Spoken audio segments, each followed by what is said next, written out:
Welcome everyone to another episode of Two Crime Besties. Hey Emma, how you going? I am fantastic, Meg. I am off the back of a fairly impromptu trip to Bali with some really gorgeous friends of ours, and feeling relaxed and lovely. Yeah, nice and chill. You've had enough cocktails to last you for a little bit longer? Might have. Thank you very much for taking on that easy street update in one of our recent episodes, because that happened while I was away. So Yeah. you did a great job. Thank you. Thank you. Taking one for the team. But Yes. I actually think there's another easy street update today. Do you want to give us the background on what's been happening? There's been a little bit more coming out just slowly about that because now obviously he's been arrested and he's sitting in jail in Rome. That I guess people are just coming forward, you know, who know him of when he was living in Australia and all that sort of thing. So finding out a little bit more information about who he was, because his name's been released and now that's gone off the top of my head what his name is. But he's an interesting character in this. Was, as we said in the episode, he was in the file all along. So he was a 17-year-old. Love that for Ron. Oh, Ron has it all the time. He's all over that stuff. Yeah. Yeah. But yeah, he was 17 at the time and he was attending Collingwood College, which is the school where Susan Bartlett was a teacher at, teaching arts and crafts.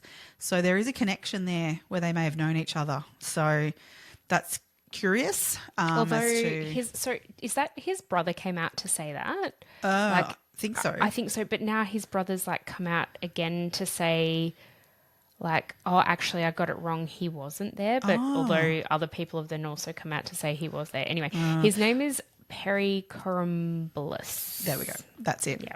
I'm sorry if I said that wrong. No, yeah, you can jump online. You can find there's now photos being released of him and stuff, so you can see what he looks like. But yeah, so he's he was pulled over on the night, which I find interesting. He was obviously driving, which I don't know whether he was legally driving or not at 17. I don't know if you were allowed to get your license back then at 17. I don't know. But anyway, he was driving, pulled over, and he had the knife in the boot, which he told police at the time he just was he saw it on the at a railway station, and so he picked it up. So the knife was tested and to be found to be the knife involved. However, they've seemed to have just believed that story, that he's picked it up and it's not related to him. Because when we were doing our research for this, we believed the knife was found at a train station. Yeah. So that's who it was found by. So, yeah, I've put a few things together since in terms of that, and that seems to be, So to me that seems curious as to why that wasn't followed up further at the time. Mm-hmm. But anyway. Although maybe we just didn't know. And they couldn't pin anything on him at the time. We don't know. The fact that he was interviewed, okay, yes, he had the murder weapon in his car. Yeah. Surely the police would be extremely suspicious of that. Whether they could prove anything. Obviously, they weren't able to prove anything further to that at that point. So until the DNA evidence basically was being followed through, they had their list of 130 odd suspects that they were weeding out slowly. And I don't think that was being done in a hurry by any means. So they were weeding those out. Obviously, those top sort of 8 that we mentioned in our episode were ruled out quite quickly through that DNA evidence. And he was still on their list and they were getting to him, but he skipped the country and so therefore wasn't tested. But they have since tested a family member and it was a match. So interesting. Obviously, they still would want to do a direct test on him. Yeah. To confirm that. For sure. But but this was enough for them to go that, they need to be looking into this guy. Yeah. But they had to keep it all so quiet because they needed him to move out of Greece to be able to arrest him. Basically just waiting, weren't they? Yeah. So, I mean, sometimes you think, the cops are doing nothing and they're terrible at their job, whatever, but I think we have to have that understanding that sometimes they do just need to keep quiet to do their job. So and we don't know everything. We don't know everything. No. Yeah. So good on Vic Pol. Yeah. And thankfully it sounds like, look, everything will come out as it comes out, but they've got somebody who they, very strongly suspect was involved in this crime, and we're just waiting now for extradition to Victoria. So he's still in Rome. Which is a really long process. It could be 6 months or more before we actually get him out of Rome at this point because of there's quite a huge appeal process that occurs. So once it has to get to quite a few levels of appeals, which he'll appeal all of them because he's currently saying he's got nothing to do with this. So he will appeal at all levels, they believe. So it could be a long time before we see anything and have him here in Australia to then have a trial. Yeah. But well, we'll just keep you updated as we find things. Yeah, we'll keep doing updates as we learn more information about the case. The other one I wanted to bring up actually before we start today's case was the Menendez brothers. Have you been watching the new Netflix series? I started it not last night, but the night before. Yeah, right. So I don't know about you, but I find when we're researching a case, I really need to focus on that one case. Otherwise, other things get in my head and then I get facts and ideas muddled up. Yeah. So anyway, Peter and I were just sort of looking for something to watch the other night together, and I'm like, oh, let's give it a go because you've spoken to me about it. Tell us your take on the interpretation. So this is a recently released, it's called Monsters on Netflix. It's definitely brought the Menendez case to a lot more people, and I've actually had several work colleagues mention to me, oh my God, I listened to your case. Yeah. And then I've watched Monsters and wow, it's a really different interpretation on it. So tell me what you think knowing that now that like, you've watched the whole thing. Yeah. I wasn't a fan of the Netflix series. And the thing is, I think you've got to remember it's a dramatisation. It isn't like completely and utterly factual. Yeah. Because watching it did frustrate me because of a lot of the facts that I knew of the case were altered in that show. I had a sort of a take on it where I was like, oh, okay, maybe they're playing it out of like they're presenting it in a way of like how people could have seen it and then flipping it and, oh no, this is actually how their perception of it. Interesting kind of way to film the show, I think, but it still didn't work for me. I don't know. Okay. It didn't. Yeah, I don't know. I think because I have a degree of empathy for them, and that show wants you to think they're monsters, and I can't come at them being pure monsters, because of what they was inflicted upon them. Yeah. So the series basically implies that maybe didn't happen. Yeah. And I mean, I'm getting that vibe already. As I said, I haven't watched right through to the end yet, but that's gross to me because there's so much evidence to support the fact. And we talk about this in our episode. If you haven't listened to our episode on the Menendez brothers, please go back and have a listen because we make our feelings very much known.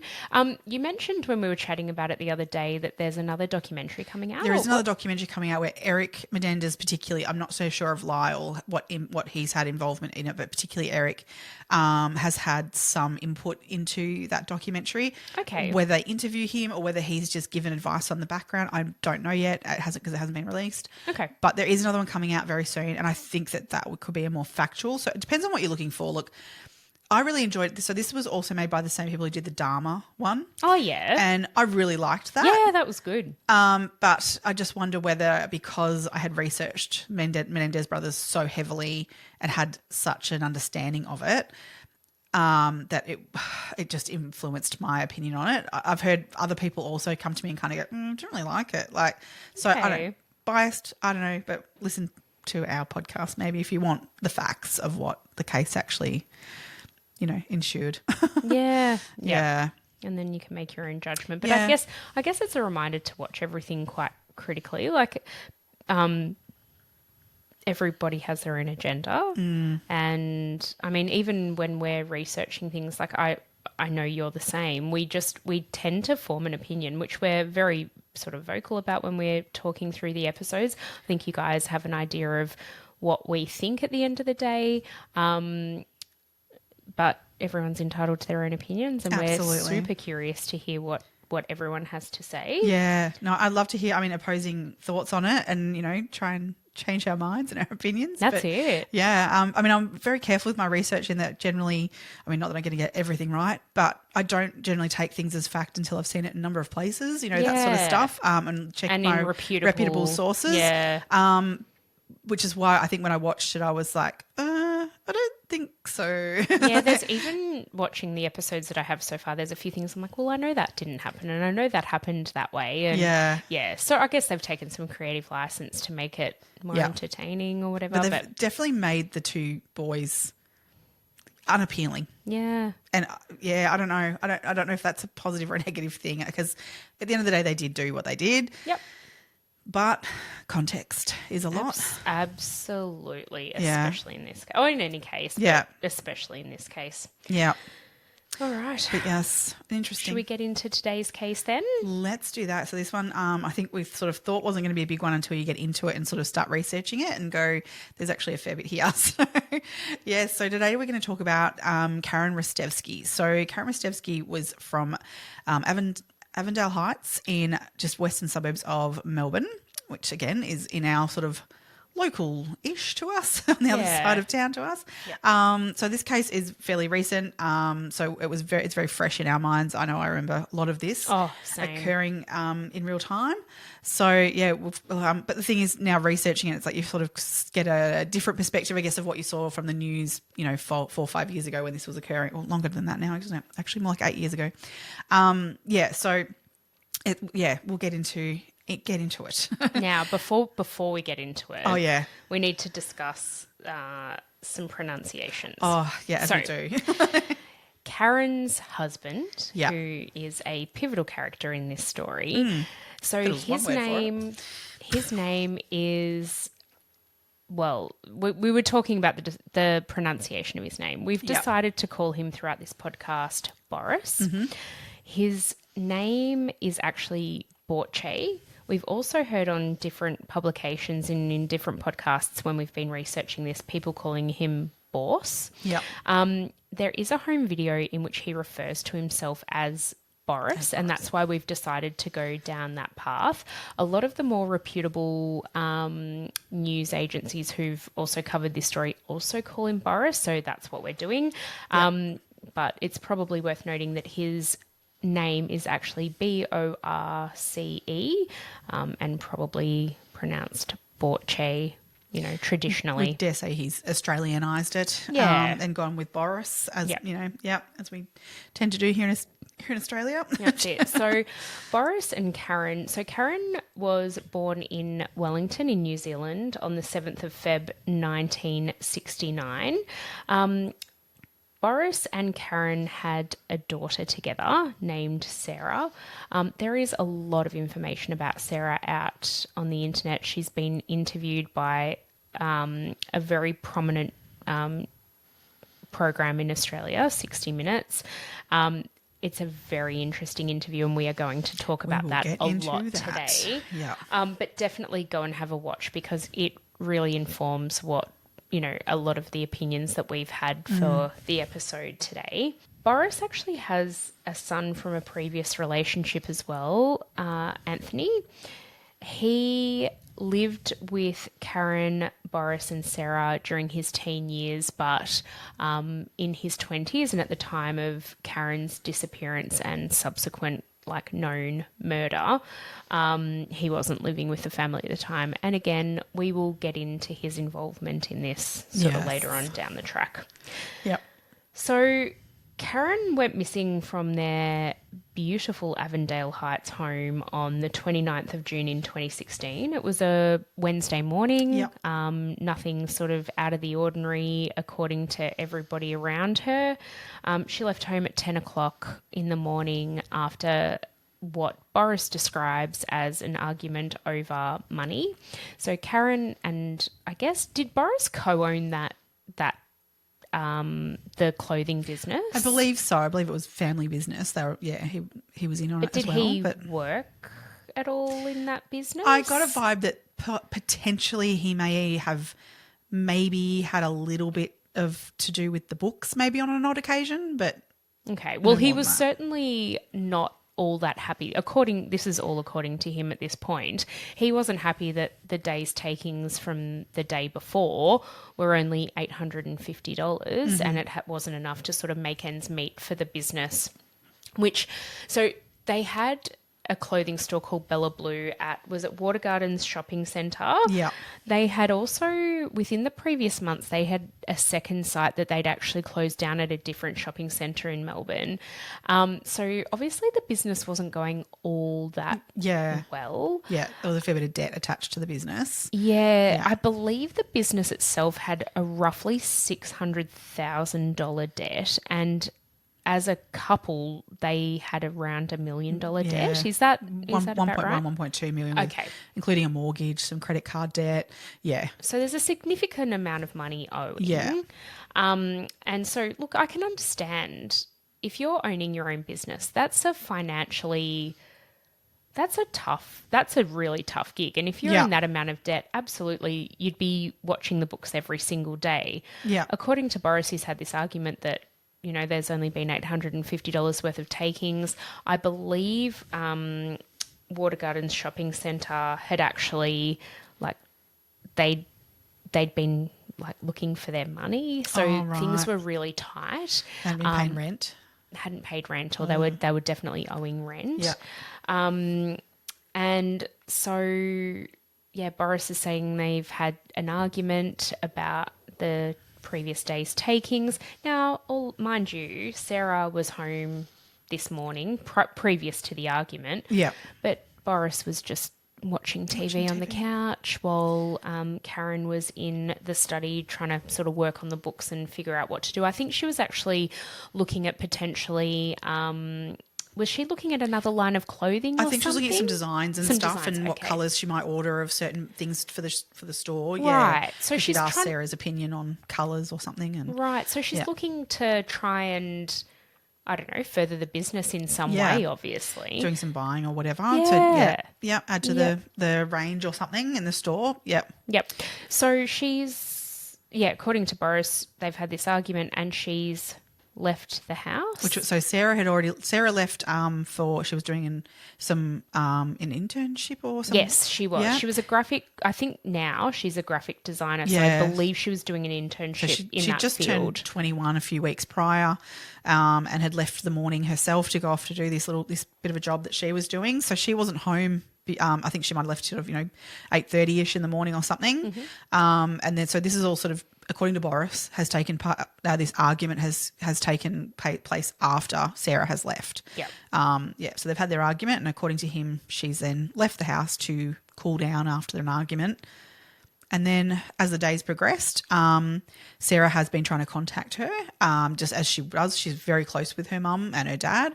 And there has been no response from Karen throughout the day, from text messages or phone calls that Sarah has made. Obviously, she's gotten home from her day's work as well, and mum's not home. Borce has explained to her, mum's gone out for a walk to cool off. We had a bit of an argument. She hasn't come back, but she's fine. And they've headed out for the evening for dinner at his parents' house, I believe. Yeah, that's right. Yeah, so they've headed there for the evening. Again, no sign of Karen when they come home from dinner, and they head off to bed with still no sight. Yeah, so her. Sarah describes this as like she was sort of a bit taken aback. Like her mum and dad had had arguments before, and her mum had gone for a walk or gone for a coffee or, just sort of left the house to cool off a little bit, but had never been gone for this long. And I think Borce kind of dismissed any concerns that Sarah had, basically saying, yeah, she'll be right. I'm sure she's just with a friend or whatever. She'll probably be staying in a friend's house or something. But that wasn't typical that had never happened before. She'd always come home and, at least by the time it was time for bed, or I think even sooner, generally speaking. Yeah. So Sarah was quite concerned. Now, she's a 21-year-old woman, but she's still living in the home of her mum and dad. So that's a difficult position for an adult child to be in. You trust your dad. He was the one there with her, when she's left the house, I guess. But the fact that she hadn't been able to contact her mum all day, that'd definitely raise some suspicions. Yeah, for sure. I think the type of person Borce is. I think you're right. Would be pretty overbearing in terms and it'd of be hard to argue against it for sure. Yeah. So they've gone to bed, and then the next morning, obviously Karen hasn't returned to the house, and they've decided to go to Avondale Heights Police Station to report her missing. According to Sarah, the constable who took the initial report was very dismissive. She said he basically said that, oh, she's probably at the pokies, just give it a couple more hours and wait until she comes home. Yeah. Sarah and Borce, see, why they wouldn't say, if I was reporting my husband missing and a police officer said that to me, I'd be like, well, no, he literally never goes to the pokies. Yeah. No, you need to listen to me. This is so out of character for him. Yeah. But they didn't, well, Borce certainly didn't do that. No, and I I think guess that played Sarah into would have him. taken the lead from Borce at that point. Yeah, and I mean, it's been latched onto for Borce in terms of like, oh, they're dismissing us there. Because he apparently then said, come back at midday if she still hasn't been, heard from. So I do think that there's a bit of the police sort of playing it a little bit to see what's the reaction from people if we play it cool. I mean, cops are notoriously known for keeping their cool in situations and making sure that their demeanour is kept low, and then the reaction of other people is what they watch for. That's actually a really good point. Yeah, so I think if they had stood there and said, no, she doesn't do the pokies, this is not okay, we need help now, I do think that maybe something more would have happened. I'd be surprised if it wouldn't have. Yeah. That would be really shit house. And if that's the case, then, that's really poor on that police from all officers. accounts, they kind of just went, oh, okay, we'll come back in. Yeah, because I think it. that would have been Borce leading that, and he would have, clearly he didn't really want her being looked for, so I think he would have walked out of there going, oh, yeah, shit cops, and he's used all of that to his advantage then with Sarah. Yeah. That's an interesting take, and I think absolutely valid. Yeah, it's just horrible. I mean, he was playing the concerned husband right from the get-go, wasn't he? Yeah, yes, playing. The interesting thing is, at this point when they've gone to the police, they hadn't contacted any of Karen's friends. No, he hadn't rung anybody to find if she was staying the night with, where she'd stayed the night. None of that. He had not made a single phone call. So it wasn't until midday when they did go back to the police station that, that's when the cops did kick into gear and people and friends were contacted and told or asked the question, have you seen Karen? Because, Borce hadn't done any of that prior to that. I mean, which again, she's a 21-year-old woman. Wouldn't you think she could even jump on the phone to an auntie or a friend or something and say, hey, have you seen Mum? Because I can't get hold of her, which I find all very interesting. It absolutely is. Yeah. We will get further into why we think that is probably a little bit later on in the episode. But needless to say, that didn't happen. No. And the police were the first ones to contact close friends and family at that point when they've gone back at midday and been like, well, she still hasn't shown up. Yeah. They've contacted friends and family, none of whom had seen her or heard from her. No. What had she supposedly taken with her when she went for this walk? Yeah, so she's taken supposedly her phone and her handbag. Was there anything else that she took with her? No, I think that was it. But still, I mean, who takes the handbag to go for a walk to cool down? I mean, I can so your phone, definitely. Yeah, but They lived in Avondale Heights, and their house, it's a stunning house. It was worth 1.1 million Australian dollars. So a really nice family home. It backed onto the Maribyrnong River, and there were walking tracks all along there. So you would think if she was going to go for a walk to cool off after an argument, she'd go for a wander along an hour the or river. So, But I wouldn't take my handbag for a wander. We've got a creek out the back of our house. Yeah. I might, I do. I take my phone and my dog. Yeah, exactly. Most important things. Yeah, and that's it. A poop bag. Yeah. Not for me. You or? I knew you'd go there. So, it's just really bizarre that, he... Oh, I don't know. It right from the get-go, there's so many red flags that make me go, Absolutely. And I do think the cops were onto it pretty quickly, to be honest, that there was more to this. I think the police have later come out to say that they suspected Borce's involvement from very early on. Yeah. And so he was definitely watched under that sort of lens for a very long time. Yeah. Yeah. Yeah, I think it was within the first few days even of the of her being reported missing that they put a device on his vehicle, which unfortunately either they don't really know whether he took it off or whether it fell off, but they query which one. Yep. Yeah, so they were definitely keeping an eye on him for sure, Yeah. of what his movement was and what was going on with him, because they did suspect something. Yeah, I feel like there was another tactic that was used. They put Borce and Sarah in front of the media Yes. a couple of days after Karen was reported Yeah, on July missing. 4th, yep. And so this was the first press conference that the family kind of was involved with. It was at the front of the Avondale Heights police station, and his behaviour, like, you can again go on YouTube and you can see the whole press conference. His behaviour is bizarre. Sarah is clearly incredibly distressed. Like, it's actually quite confronting it's to watch. awful. Yeah. Because you can easily put yourself in her shoes. Not that we will hopefully ever know what that feels like. Yeah. But you can see the absolute agony in her and the distress in her. Yeah.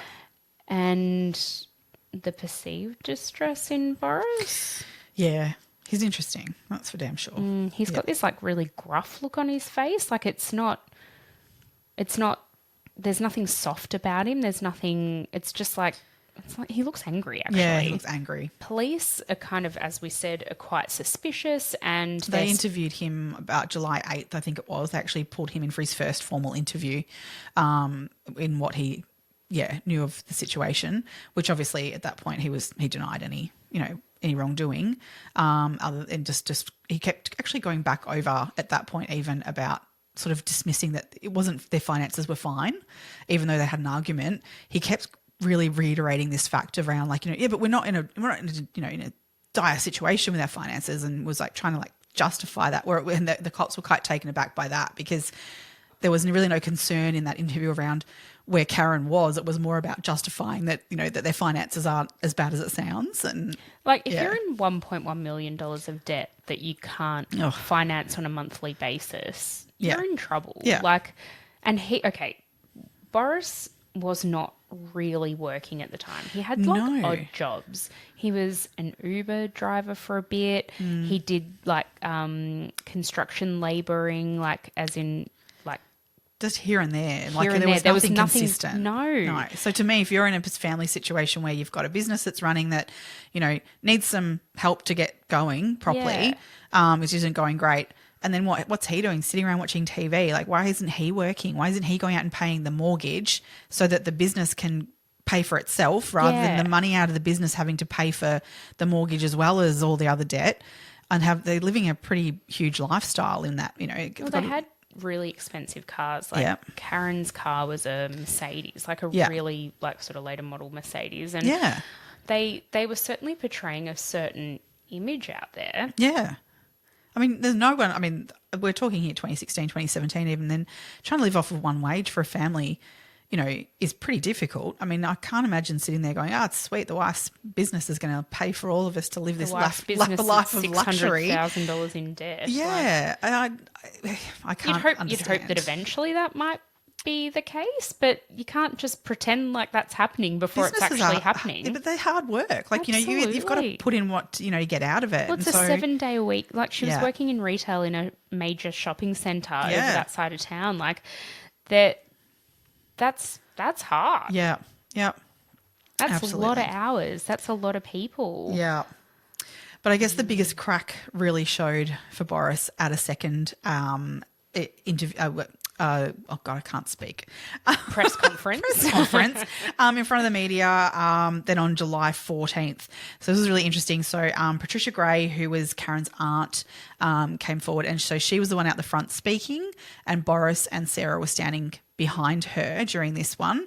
And so the idea was to, again, just put that call out to, if anyone knows anything or seen anything, come forward, and immediately a Channel 7 reporter asked the question, well, Borce, did you kill your wife? And the reaction from him was pretty awful. I mean, they shut it down very quickly. Well, the look on his face is really interesting because he kind of looks stunned. Yes. And then he is like, his mouth kind of like puckers, and the press conference gets immediately shut down, and it's. But even like the auntie's reaction, to me, you sense there's a little bit of that she's maybe on the cusp of thinking that Borce is part of this. She kind of not been thinking it. Totally, because you can sense. She even says like, she goes, "Oh, I think that's an inappropriate question," but her reaction isn't no. Like it's not an immediate defense. Do you know what I mean? It was more of a I have not been prepped on how to answer this. And I want to say, get onto it. Like, I feel like that she was definitely thinking already. Look, you know, I guess the police investigate those closest to missing people / murder victims, because it's often the people closest to you that will perpetrate these types of crimes. Yeah. So, you know, it's understandable that Borce was interviewed in those early days and the police had their suspicions. The police aren't idiots. No. They know what they're looking for and they know the kinds of behaviours that they're looking for. And I feel like Borce kind of played right into them right from the get-go. Yeah. And surely the family would have had a similar sentiment, although you probably would never want to believe the worst of your family member. It'd be so hard because the fact of the matter is, even though you're thinking it and going, oh my God, I think he would have done it, the cops have got to still build their case. Even though you think that you're on the money and you're like, he definitely did it, you've got to have the evidence to actually get him to trial. But if you think about like Karen's family and you think, okay, her sister, her auntie, whatever, you wouldn't want to believe that her husband had done that to her because that's just so close and so difficult. And that would blow. I mean, the fact that Karen was missing and at this point presumed deceased. Well, I mean, that's the thing they're first grappling with, isn't it? It's that first idea of, hey, this isn't looking good that she's going to turn up alive. For you then to be like, oh my God, this is potentially at the hand of our family member, the husband that she's brought into our family, that would be, oh my God. I can't even imagine. I can't even. No. Yep. It's. I think that it was about this point though where Vasco inserts himself into this, which is Borce's brother. Vasco Ristevski comes out at this point and says, "Oh, it's all right, people. It's okay. Everyone was all right. She's alive. She's just in China. She's gotten herself a fake passport, so don't worry about it. Don't worry about it. It's cool. Like the fact that she hasn't used her actual passport, don't worry. No. Because it's a fake one. She's just living it up in China. Yeah, because I mean, I know that I'd be able to go and get a fake passport tomorrow. What? Like, nope. Not everyone knows how to do that, I don't think. Vasco. That's just, I mean, most people don't know how or where or literally wouldn't do that. No. So the fact that for him that was like, oh, it's an easy one. Oh, know exactly what's happened. It's all good. It's all good, peeps. Fucked off to China on a fake passport. He's quite the character. He is, but he comes back into the picture a little bit later on with some interesting stuff too. So just real quick on his little fake passport story. Oh, yeah. The police obviously looked into it. There was literally nothing to suggest that had happened. No. She'd also never used a cent of money out of their... She'd withdrawn no cash from their account. She'd used no credit card, no bank card. She hadn't used her Medicare card, so she hadn't been to a doctor. She hadn't attended a hospital, nothing. There was no digital footprint for this woman. Other than the mobile phone tracking. Yeah. So that was where, so at this point they'd sort of worked that the mobile phone had been pinging off of a tower towards the Mount Macedon. Yeah, so this was along the Calder Freeway. Yeah. And it had sort of, they were able to track Borce and Karen's phones going a certain distance up the Calder Freeway towards the Macedon Ranges. Yeah. And Borce's phone was turned off in about 25 minutes into that trip. That's right. But Karen's phone stayed on for longer. It was turned off eventually. About 2 hours. Right. Yep. Yeah. So they were basically, they knew that Boris was either been with Karen on this trip, or but the phone was definitely in that trip. So I think I'm trying to remember when they released. It was a bit further on when they released that footage of the car.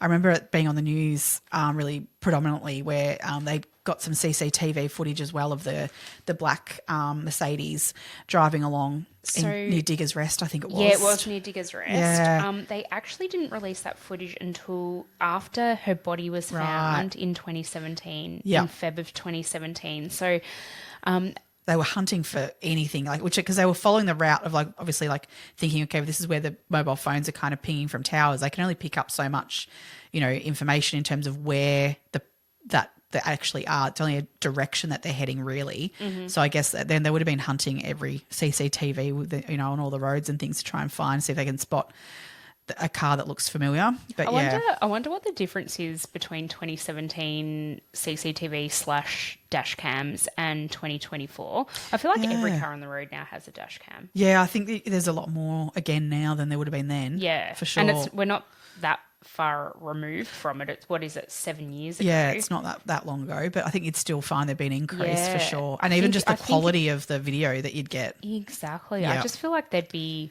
The only thing that might have hindered it was the passage of time. Yeah. So, we've got dash cams in our cars, and I think there's a rolling 48 hours or something, or maybe a rolling 96 hours actually.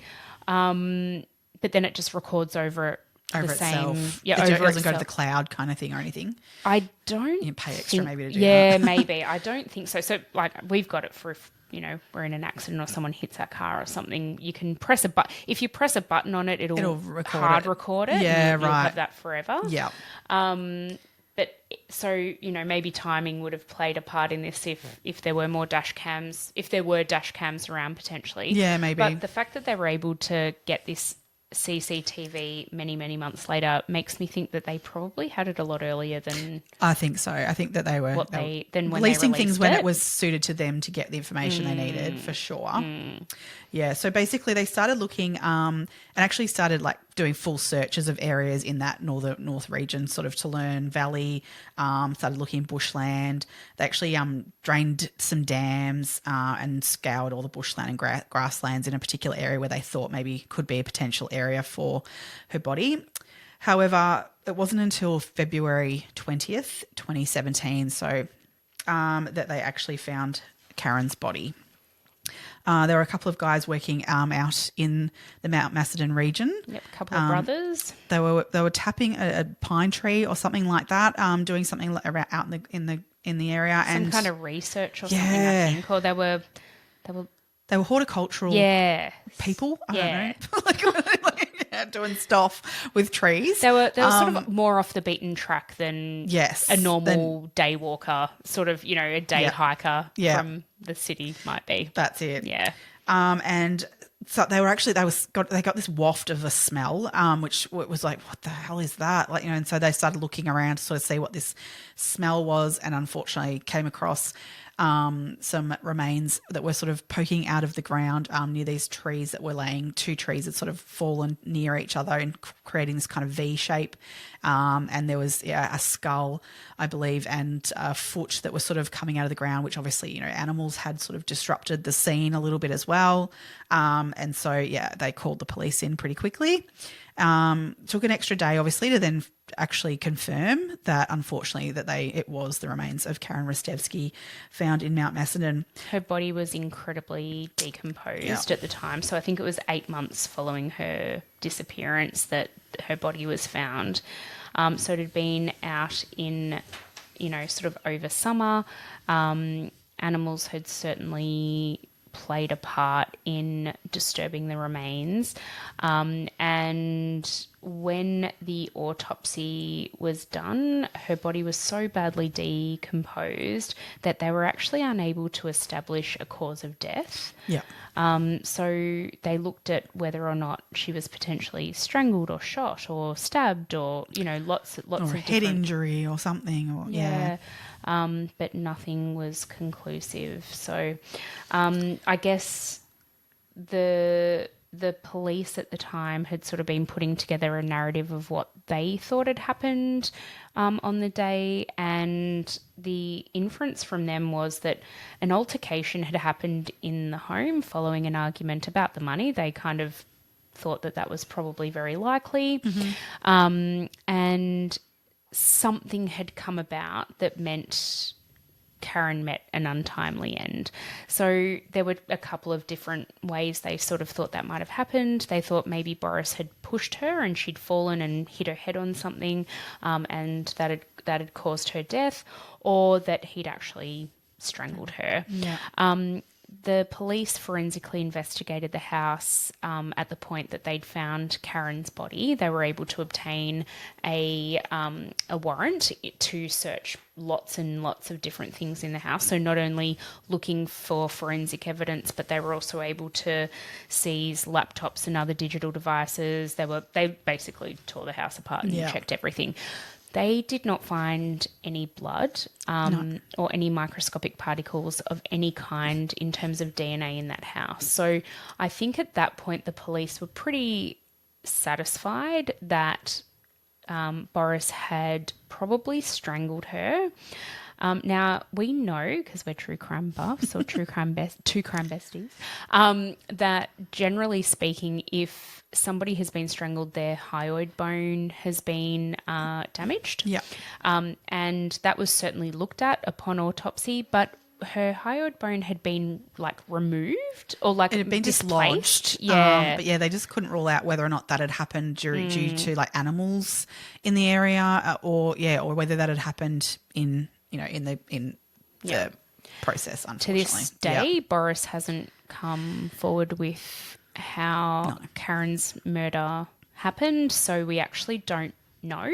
Her autopsy report to this day states that her cause of death is unknown. Or it's what do they deem it as? A foul play of sorts. But there was no conclusive evidence to support a cause of death.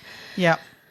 So in amongst all of this of, Karen's body being found, and also at that time, pretty soon after that, the cops really ramped up their focus on Borce. And lo and behold, at this point, his son, Karen's stepson, Anthony Rickard, steps into the picture and out of nowhere decides to throw a spanner in the works and says, well, Karen was and I were having an affair.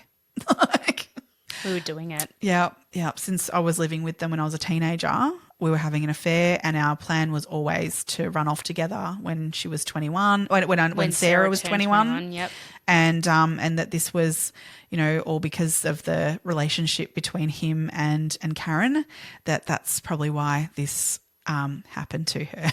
Now, there is literally zero evidence. Yeah. Every single person, including Borce, including Sarah, every single person who is involved in this story says that is absolutely, unequivocally not true.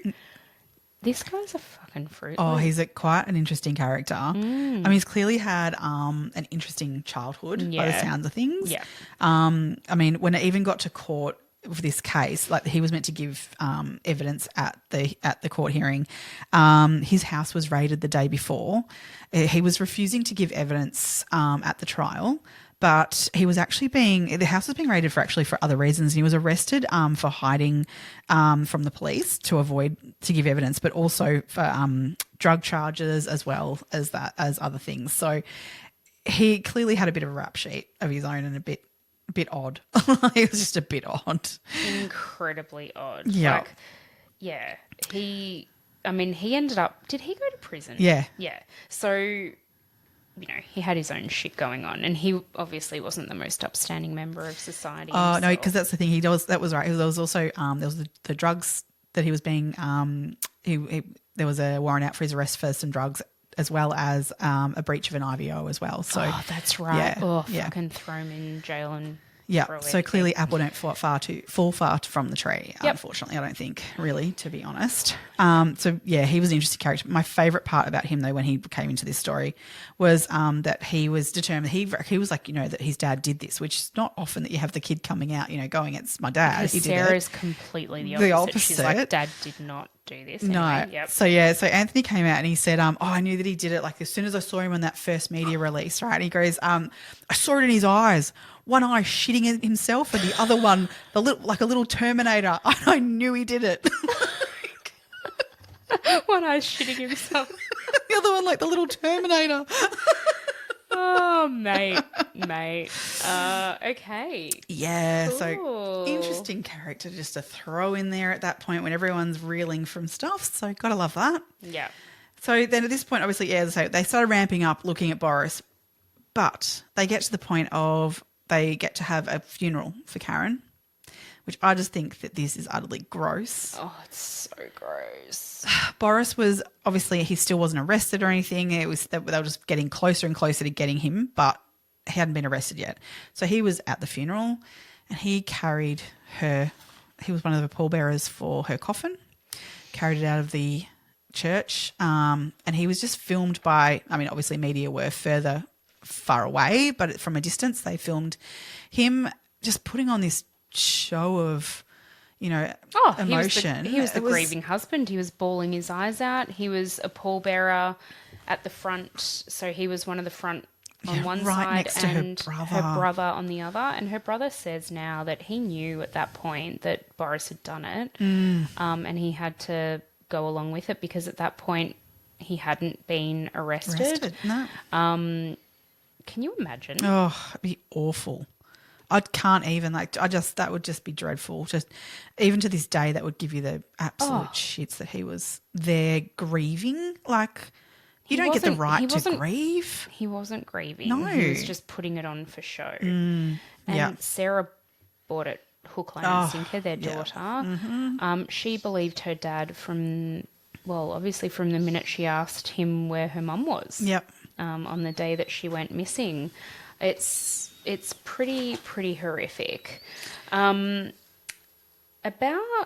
coming up to a year after Karen's disappearance, Vasco makes another little appearance in this story. Do you know about this? Yep. I love this. Oh, this is like my favourite. What was it, a Channel 7 show? Or was it Channel 9? I can't remember now. Might have been a 60 I think it was Channel 9. I think it was Current Affair. Current Affair. No, you're Current right. Affair. It was absolutely a Current Affair. Yeah. Right. Yeah. A Current Affair were doing a story like sort of updating everyone on what had been going on and whatever. And so they were out at the site where Karen's body was found with an expert, the gorgeous. Oh my God. Charlie Bazzina. Now, he's an ex-homicide detective with Victoria Police, and he is... Meg and I love him, but I have to say, Meg, this is a bit of a tangent. Oh, no, go for it. I love a tangent. My mum loves him more than we do. No, she loves Ron. No, well, okay, so... No. I was telling Mum about this case, and I was telling her that, Charlie makes a bit of an appearance in this episode. When I was researching, I'm like, don't worry, I'll mention him. She's like, good. And I was like, oh, but I know he's not your favourite. Ron's your favourite. Yeah. Ron Iddles, our other amazing, esteemed ex-Victorian homicide detective. And she's like, actually, no, I actually feel like, she's like, I think Charlie's my number one. No, it can't be. I know. I'm like, I've seen her drool over Ron. But she also, she's pretty...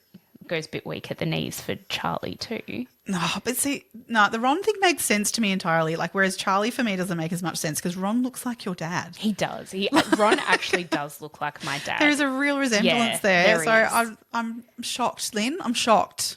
But there you go. Okay, Sorry, that's a bit of an aside. I can't argue with her because I think Charlie Bazzina is amazing too, but I thought she was a Ron all the way. Yeah, we've seen them both talk live, and they are both incredible human beings. Yeah. And thank God we had them in VicPol because their expertise is certainly informed, and, you know, Ron's conviction rate is like insane. Yeah. Amazing. They are incredible detectives, and they still consult on cases to this day, which is what he was out there Charlie doing. was out there doing. So he was, you know, doing a media piece about Karen's, you know, what was upcoming to be the anniversary of Karen's disappearance.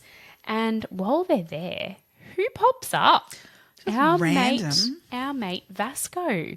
Walks out of the bush. Walks out of the bush while they're filming, and he is absolutely caught unawares. Now, what the fuck was he doing in the bush on a random day, not on the actual anniversary? It was a few weeks before. Yeah. What was he doing out there? He shat himself, I'll tell that much. Yeah. It's all on video. The footage of it is so funny. Gold. Yeah. That guy, I mean, what on earth? I don't even know if I can wrap my head around it in this way. But to me, this screams guilt from Borce, even in that, to me, he's confessed to his brother what he's done. Yep. And the brother's potentially headed out there, because this is where Charlie's damn good at what he does. He's gone out there, I reckon, to just check if there's any other evidence left that cops could find to link his brother to this. Because Charlie said, quoted on the media thing, saying that he could see that there'd been somebody digging around the area, and he couldn't completely rule out that it wasn't animals, but he could certainly see that there'd been some scratchings around the areas and some digging happening in the vicinity of where her body had been found. So it's just, to me, Charlie Bazzina was onto it. He reckons that, I think he really does think that Vasco was out there double checking to make sure there wasn't something else that could be found to link his brother up to this. So do you think Vasco was involved? I don't know about involved, but certainly aware and knew. And I reckon his brother probably confessed to him what happened. I think and his brother was trying to, he was thinking he'd go and protect his brother and go and check the scene. But why? Like, to me, it just seems so bizarre that he did it. Like, on that day, as in, it was a random day. There was nothing. The media just happened to be out there on that day. There was nothing. It wasn't the anniversary date. But even so, wouldn't you just steer clear? Like, I don't know. Absolutely. I just can't. But you know what they say? They say that often murderers who dispose of bodies or dispose of evidence will go back and visit the site. Yeah. So that's creepy as fuck. I don't know what the psychology is behind that, but it's like, is it that they're checking to make sure everything's just so? Is it like a form of... her body wasn't there anymore. No, it had been removed, obviously. Yeah. Ugh, yuck. But they were closing in pretty good on Borce with, that doesn't say anything that they can get on him in terms of evidence, I don't think. But no, but it certainly paints a suspicious picture. However, something else that was very strong evidence that they were able to bring to trial was something that happened a few months after her body was found. They didn't release the exact location, whereas by the time Vasco did go out, he knew where the exact location was. But to the public, it had not been released exactly where this location was. And a witness had come forward who had seen a black Mercedes in a particular location and a man standing next to that vehicle holding a shovel. Yep. Who fitted a description of Borce. So the fact that this guy was able to pinpoint a location that was very close to where the body was eventually was found, but without knowing where that location was at that point, this was a very strong witness that they were able to then pretty much, this was the nail in the coffin for Borce, that they were like, this is pretty big that we can go in and nab him. Yep.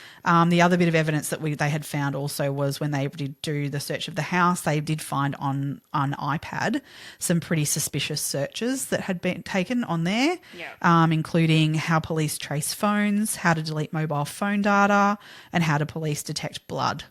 So, he'd been someone in the house, which I guess could have been Sarah. Also, somebody was doing some searches on that iPad in that house. So those sort of bits of evidence were enough for the cops to, I think at that point, go in and arrest Borce. I think that was 10 months after they had found the body. Is that about right? Yeah. So I guess it's worth noting that Borce was actually arrested on the 13th of December in 2017 and charged with murder. He appeared that morning. So he was arrested at like 7 o'clock in the morning. He appeared that morning at 10 o'clock at the Melbourne Magistrates Court and he entered a plea of not guilty. He was remanded in custody then with a court date of April the 18th set. So this is 2017 that happened, late 2017. 2018 comes along. And on the 17th of July, there's a 2-week committal hearing to decide whether the murder charge will stick or not. And this is when all of the financial stuff came out. So I believe they'd sent the iPad and the laptop over to the States for forensic analysis, so they could look. They had a forensic accountant look into exactly where the book stood because, of course, they couldn't get any solid picture from Borce as to where things were. And this is where that over $1 million worth of debt was, debt in terms of the business and their personal debts combined, was revealed. So at that point, the police are there's also a financial motive potentially here. Yeah. On the 3rd of August, he was committed to stand trial for murder. And on the 7th of August, they set that trial date for March of 2019. Yeah. And at the point, the justice said that the court hearing, the criminal hearing, would probably last about 4 to 5 weeks. Can you imagine how taxing that would be on Sarah? Oh God, yeah. It's hard because I have such an opinion on where her head's at, and because I can't understand her thinking. Yeah. So we can get to that a little bit more maybe after this because I think that warrants a conversation in and of itself. Yeah, yeah. On the 13th of March of the following year, the justice ruled that post-offence conduct could not be used to prove murderous intent. So the justice was Christopher Beale. He was very measured in his responses and he sounds like he's an incredible judge. And he basically said that Borce's behaviour after Karen's murder, now known to be murder, cannot be used as evidence against him in a trial, but that's kind of a huge amount of the prosecution's case. Yeah, except for the witness of course, things that. But they had the witness. Yeah. They obviously had her body, which didn't actually show that much in terms of evidence, aside from the fact that her body was obviously found in an area where his mobile phone had been found. And then, as you said, with that witness with his car and the shovel and the person that, they've described who, almost couldn't not be Borce. Yeah. But yeah, I think that was a bit of a blow for the DPP. I think so. I think their evidence was it was too circumstantial. It was, there was a little bit of leniency there, I guess, that could be, there could be a shadow of doubt, I guess. Yeah, I get there's no reason that a circumstantial case can't win. No.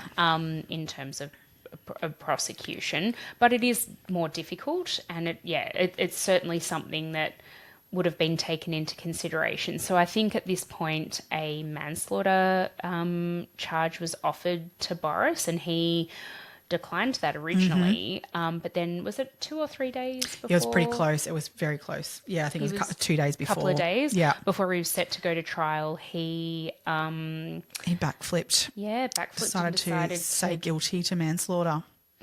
Yeah, which was interesting in itself because up until that point he'd been absolutely declaring that he was an innocent man but he still says he's not guilty. He's just basically saying, well, I see there's some evidence against me and I think I'd be convicted if it went to trial. Yeah, which is what he sort of pretty much holds to this day. But he's pled guilty to manslaughter. And then the sentencing. Would you plead guilty to manslaughter if you hadn't? There's no way in hell. If I hadn't done it, why would you do that? No freaking way. No. I'd fight it to the nth fight degree. to the death. Absolutely. No, so I mean, yeah, I think the evidence was reasonable enough that it was quite possible that he would have been convicted of that. So I think that, yeah, he's basically, I think his lawyer's given him the, dude, this is your only way out here. So yeah, he's taken the manslaughter, and then sentencing has occurred, which was very interesting. So when we get to sentencing, obviously, victim impact statements usually get read. And obviously there was, there was her brother and her sister, her auntie, all these sorts of people who gave victim impact statements. And but so did Sarah. And Sarah's victim impact statement was a character reference for her father rather than really a victim impact statement about her mum. There was no mention really of her mum or the impact of the loss of her mum. Now this is a little, I say little, but she's a 21-year-old woman. Yep. She's got her entire life ahead of her. She has potentially a wedding or potentially children, other things that, she would want her mum around for because, as she states, they were incredibly close. The impact of that was not noted to the court, and it wasn't something that, she put forward. No. And her impact statement or character reference, as it turned out to be, would have carried the most weight. She was the most impacted by this. Absolutely. So she basically said in her character reference how amazing her dad is, how he's such a loving father, misses her mum, loves her mum, and she believes it. She fully believes it. Now, please go and watch the 60 Minutes interview with Liz Hayes. Yeah, love Liz Hayes. She's great. Because it's on YouTube. Go and have a look at it because this episode, I think, is incredibly telling about Sarah's state of mind and her position in all of this and how, Borce is basically controlling her from prison. Yep. It's a clear case of coercive control. Mm-hmm. And if you don't know what that is or how to spot it, watch that interview because that is the result of coercion and control, 100%. Yep. No question in my mind. No. But just before we get to that, so the sentencing, we'll go into that a bit more. But the sentencing occurred so basically based on her character reference for her dad, and so much weight was put on that by the judge. He read out his statement at the end of which they have to do, like to give the sentence, he has to read a hell of a lot to justify why he's giving the sentence that he's giving. And in that he spoke about the horrific stuff that Borce has done and how the fact that he hasn't still come forward if he's, saying he's guilty, but he hasn't actually told us what happened, and all that. And it was very measured, but also very damning what he said. And then he got to the end of that to say what the actual sentence was. And he based that and weighted very heavily what Sarah said and gave him all of 9 years maximum with 6 years with parole, which is just atrocious. Yeah, 6 years non-parole. 6 years non-parole, sorry. Yeah. So it could have been a maximum of 20 years. So 9 years is just pitiful. And the fact is that becomes case law. So basically, if there's another case of an intimate partner murdering his wife or girlfriend or something, then that this can then be brought forward as the standard, the precedent. And so that can then be used, and then all of a sudden, all of those sorts of cases start getting less and less time for these sentences. It's disgusting. It's really disgusting. There was some revolting shit on social media about this too, where these hideous men were writing things like, if I'm only going to get 6 years, I might as well knock her off now. Yeah. And I'll be out in 6 years or whatever. It's just disgusting and it's not funny, and there is nothing okay about making, I'm not even going to say jokes, but they think it's funny. I don't know. No. It's absolutely horrible. Yeah. So the prosecution actually appealed the sentence and it went to the appellate court, And they were able to add on, was it 4 additional years? So ended up with still woefully inadequate. Oh, absolutely. So yeah, but so 10 years non-parole, 13 as a maximum. So at this stage, he's looking at being released in 2027 at the age of 63. I mean, so he's still got a lot of life ahead of him. A 63-year-old man. I mean, he could come out and still, do this to another woman, have another partner, have another child, even at 63. I wouldn't put it past him. Who knows? He's still going to come out as a fairly young man. And I don't know. I think that's pretty poor for her life and what has been taken from her and what has been taken from Sarah, as much as she doesn't know that and how to think and believe any of the thing that's going on. It's just disgusting. Oh, it's horrible. Yeah. Should we get into that now about the Sarah side of things? Yeah, I think so. I was, we've had this discussion about coercive control and the way that it's incredibly impactful, and you've got some really good insights, and I know you've got some stuff that you want to say about this.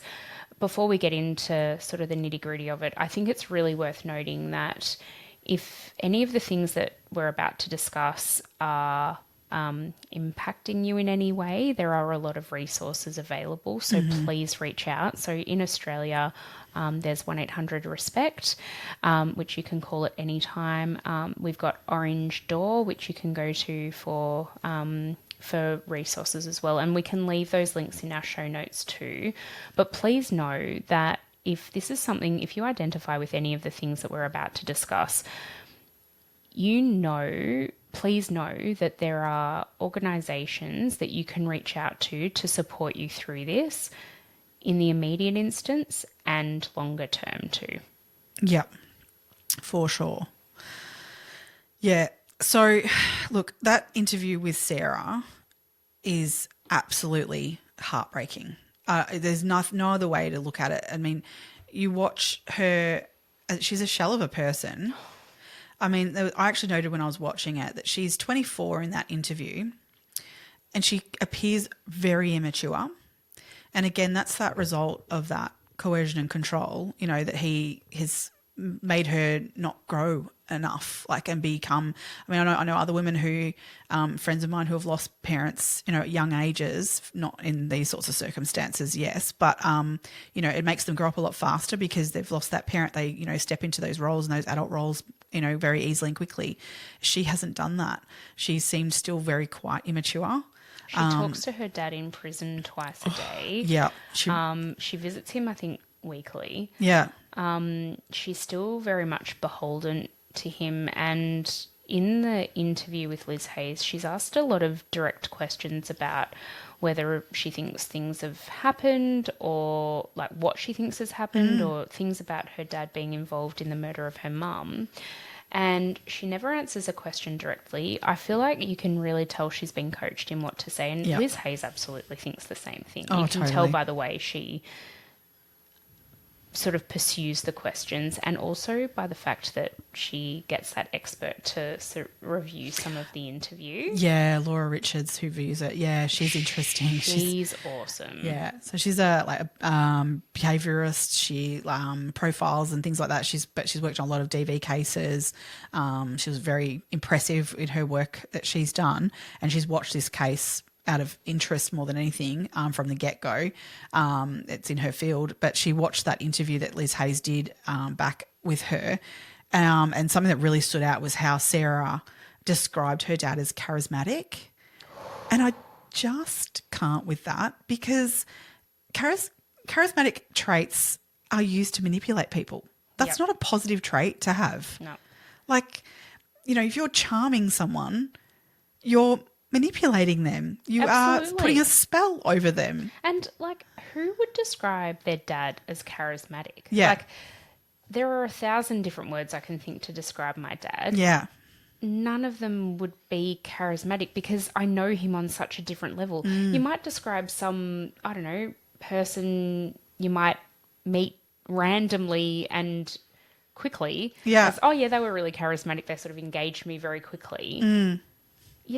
I just don't think the word charismatic is something you would use to describe somebody you know really well. Yeah, same. I just find that really interesting. She found that really wrong, the way that came across. But the fact that she doesn't actually see that her dad has taken her mum away from her, and that she should be the voice for her mum. And now, but what Borce has done is remove that from her life. So, I mean, I worry that when Borce comes out of jail, and is in her life then physically as well as, in these, over the phones and things like that, she's communicating with him once she's actually physically there as well, that her mum becomes non-existent in her life entirely, because she's won't be allowed to speak about her. No. Like, it would be so awkward to discuss with her murderer, about nice things about her mum. I feel like they've never discussed it. Like, even early on, they just don't talk about her. No, it's really odd. And they just kind of pretended like it didn't happen or something. Like, it's horrible. Yeah. I mean, I found that interview to watch was so frustrating. I mean, I was yelling at the screen, I wanted to shake her and just go, sweetheart, like, it's okay. You're allowed to be angry at your dad, and you're allowed to have emotions and, and want your mum back. But is she? She's not. She's not. No. She's not allowed. He has got her so under his spell that she is just towing the party line. She is sprouting all the shit that he sprouts to her. She's like a little parrot for him, I think. Because absolutely. If she actually... And look, she's probably protecting herself in a certain way as well. Yep. But if she took a minute or a bit of time and really reflected on what happened, she's a really intelligent girl. There's, I'm sure she would come to the conclusion and what has now been proven to be, and, he's been convicted of her manslaughter, so we know he killed her. She would surely come to the same conclusion. It's like in that interview, she has not allowed herself to even think about it. No, she's not, because, well, the fact is, like, in those situations, the person who's being abused, you learn, I guess, to it's the path of least resistance. So she's learnt that she needs to be on his side, because being not on his side, well, that gets you killed. Wow. So, and then, not that she will automatically compute that and think that, but there's a surface level understanding of that it's not safe for her to stand up for herself or for her mum. Yeah. It's not safe. She's not safe. I think, unfortunately, like, there's new laws here in Australia now over coercive control. But however, those laws are only for intimate partner. So, unfortunately, still, those laws haven't gone far enough, because this is coercive control being done to still a family member. It's male to female, father to daughter, but it's not intimate partner, so therefore those laws won't apply. But I don't think that this man should be allowed out and released to basically be in her life now, potentially causing the same sorts of damage to her life that he quite clearly caused for Karen.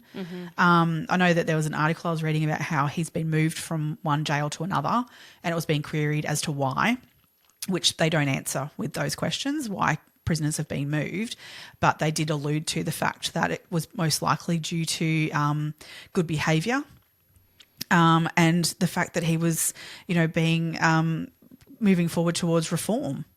And it's like, hang on a second, this guy ain't moving, isn't not reforming. He's not learning from these things. He still hasn't told the police or anyone what actually happened that day. No, hasn't come out with that at all.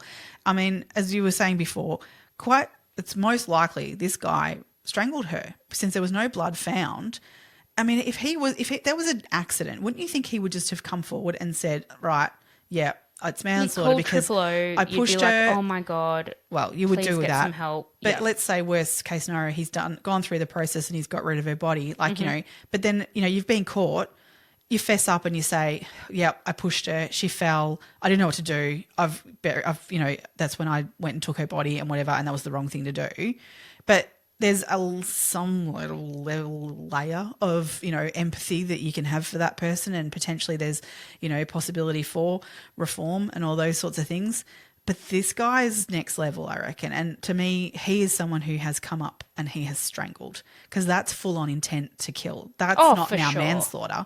That is first degree murder. I strongly believe that he's actually strangled her. Otherwise, he would have admitted anything else that went on. Agreed. Ugh, he's awful. But yeah, just getting into sort of the coercive control stuff a little bit. That look, the statistics are horrific here in Australia. They're horrific across the world. They haven't changed much over the last 10 years. Basically, the statistics have remained pretty much the same. They go up and down in various places at different times, but as a whole, across the whole world, they are shithouse for women. Just here in Australia, 74 women were killed in 2023, and by April 27th, which is the latest statistic I could find for 2024, already 32 women had been killed. Across the world, on average, a woman is killed every 11 minutes by a family member. Like that's not every, like this isn't just talking about women being killed. This is women killed by intimate partner or other family member. So the statistics are absolutely horrific. They did increase on average worldwide by about 11% over COVID too, which says a lot. So the more time a woman spends in her home, the more time more chance she's in danger, which is just absolutely wrong. It's horrific. I know Indigenous women in Australia are 3 times more likely to be murdered at the hands of an intimate partner as well. Like, it's just horrific. Yeah, minorities are even more impacted in terms of these sorts of things as well, which is just horrific. So just to sort of put a bit of, we want to make sure that these things don't happen. We want to put a stop to them. And obviously, as I say, there's laws in Australia now around coercive control, as well as obviously physical abuse. It can be also emotional abuse and all other aspects. So if you're not sure what coercive control even is, these are just 12 signs of coercive control from Relationships Australia. One being isolated from your support system, which is clearly what's happened to Sarah in this situation. Monitoring your activity throughout the day, so keeping track of you, which could be through devices or it could be literally phone calls to you, texting you, where are you, when are you coming home, why aren't you home yet, those sorts of things. That is coercive control. Denying you freedom and autonomy, which again, Sarah's being denied the freedom to grieve her mum and also defend her mum and be pissed at the person who's taken that from her. Gaslighting is horrendous. Unfortunately, the word gets a bit overused these days, but gaslighting is horrific to experience. It's basically when you are telling them this is what happened, explaining it to them, and then telling you that's not what happened. That's not how it happened. It's real manipulation, and it's horrible. Name calling and severe criticism is also a coercive control. Limiting access to money and controlling finances. Financial abuse is horrendous. And with any of these, you don't need to have all these 12 happening to you for you to be in a coercive control relationship. It can be one of these and it is bad enough and you need to be getting out of that relationship. Coercing you or to take care of all the domestic duties in the household. They are not all female duties. Household it should be a team. Everyone pitching in, everyone doing what they need to do in the household to take part. Turning your children against you, which would just be horrible. And using belittling you in front of your children or weaponizing the children against you, or in particular sort of or number 12 actually I jumped down to that one, sort of threatening your children or your pets in front of you. So basically using them as like weapons in that situation. Controlling aspects of your health or your body, so not allowing you to get to medical attention or exercising or getting the right amount of sleep that you need, making you get up and get to the kids earlier than the other person. It's all not okay. Making sure that you're, spending too much time in the bathroom, heaven forbid, have a shower and have some time for yourself in there even, like whatever. Yeah, that's controlling you in that way is not okay. Final one, regulating your sexual relationship. So, for example, demands about the amount of times you engage in sex or the kinds of activities that you engage in. So, as I say, it doesn't have to be all 12 of those. These are just 12 signs of coercive control, and any of those are wrong. So please call 1-800-RESPECT if you are experiencing any of those. Or as here in Australia, if you're feeling unsafe, call 000. So I just want to make sure that we have everyone understanding that those sorts of behaviours are not okay. And I really in this situation, we don't want any more women losing their lives, and the more we can do to protect each other, make sure that you call it out if you see these behaviours. So if someone who stands by and watches these behaviours happen is just as culpable as the person who is infiltrating them. So everyone, let's look out for each other. If you call it out, the person experiencing it knows it's wrong too, and they can then feel confident to be able to step up and leave. Absolutely. If you're not in Australia, if you're one of our listeners who live internationally, you can Google supports in your local, in your country, and please seek support. Find a friend, find a family member, somebody who's going to help you if you need that support and help. Or, you know, if, as Meg said, if the situation's incredibly volatile, your local police need to be there and assist you through that. And they're getting better and better at being able to spot these things too. They're trained better these days, so you can reach out. Don't feel you can't. Yep. Absolutely. That's a pretty heavy note to end it on. Sorry about that. No, I think it's incredibly important. And thank you so much for bringing that to the podcast, because I think it is incredibly important, and it is something that isn't spoken about openly enough, but something that absolutely needs to be.